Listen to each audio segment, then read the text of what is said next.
Let me ask you about the strategic reserve idea because it's very interesting. As you point out, it's not a Bitcoin standard. There's been many versions of proposals. Obviously, Senator Cynthia Lummis's Bitcoin Act is one. You said people should sell their gold to buy Bitcoin. That's what the act proposes, right? And there's a bunch of other varieties. How should the government be thinking about this in your view? Gold is a shiny, dead rock. Sell it all. Like, if you really want to, if you want to elevate U.S.'s economic leadership in the world, there are two very simple strategies, almost three, but two. Dump the gold and buy Bitcoin because you simultaneously demonetize the asset held by your enemies. Who owns the gold, right? You just sell it all and demonetize gold once and for all, put a stake in its heart, and buy Bitcoin, and you get 20, 25% of the Bitcoin network for free. Free. But it's better, right? You could just print the money and buy Bitcoin and keep the gold, but it's so much more intelligent to demonetize your enemy's network and everybody else's network. You might as well drive gold from a $20 trillion asset to a $4 trillion asset, devalue the assets of gold held by every non-US entity, drive Bitcoin to the roof, and then have 25% of the Bitcoin network forever. And so that's a very straightforward thing. My second observation is they ought to just create a normal regime to issue digital currency backed by US treasuries. Like, I mean, the US ought to have a framework so Tether relocates to New York City. Like, that's what you want, right? And then you ought to basically have a free-for-all where JP Morgan or Goldman Sachs can issue their own stable coin.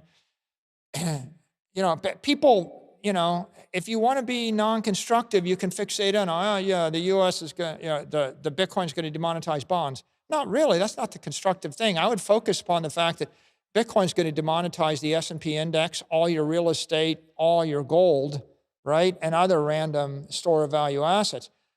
US bonds are still going to stick around because banks need to hold them, the regulated entities need to hold them, they're the safe haven. Everybody outside the US would give their left arm to be capitalized on US bonds, Yep. right?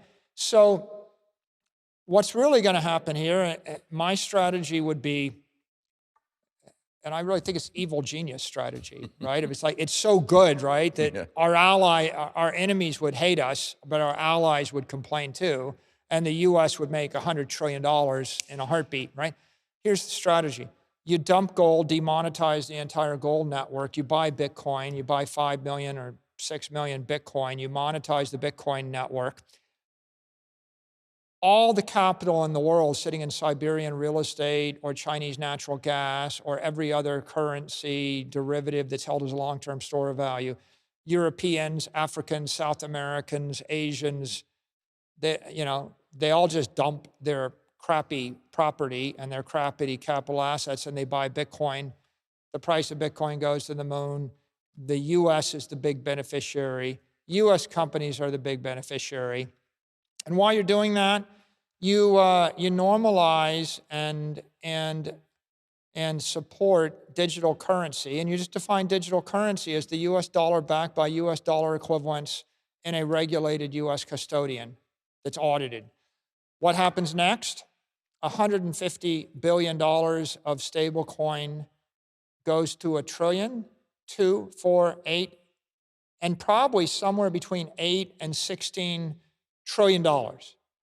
And you create 10 to 20 trillion dollars of demand for US sovereign debt. And so you're like, while you're taking away a little bit of the demand because the capital asset of Bitcoin grows, you're adding back the demand to back the stable coin.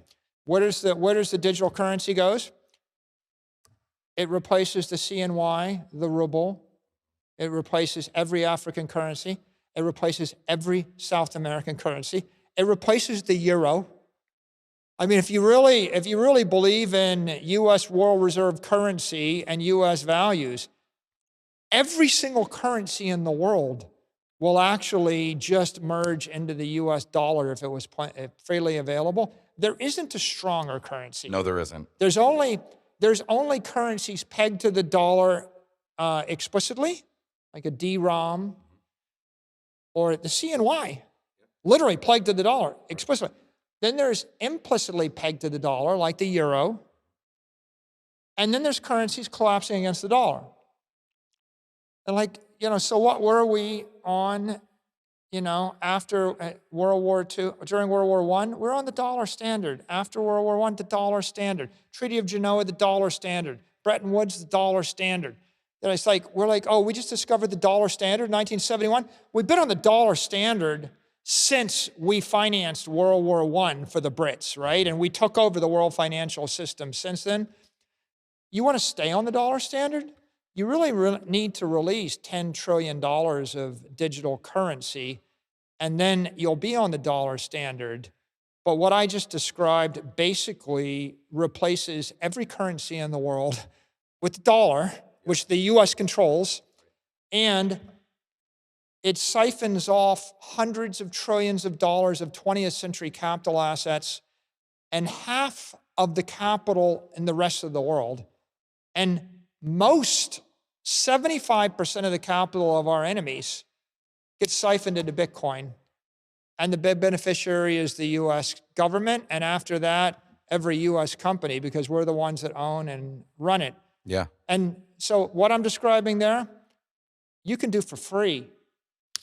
Snap your fingers. All you got to do is make the observation: the goal failed as a money and a monetary network in the 16th century for the Spanish. Like, you're not going to save it. Yeah.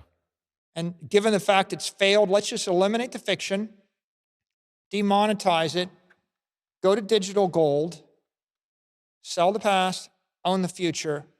Easy.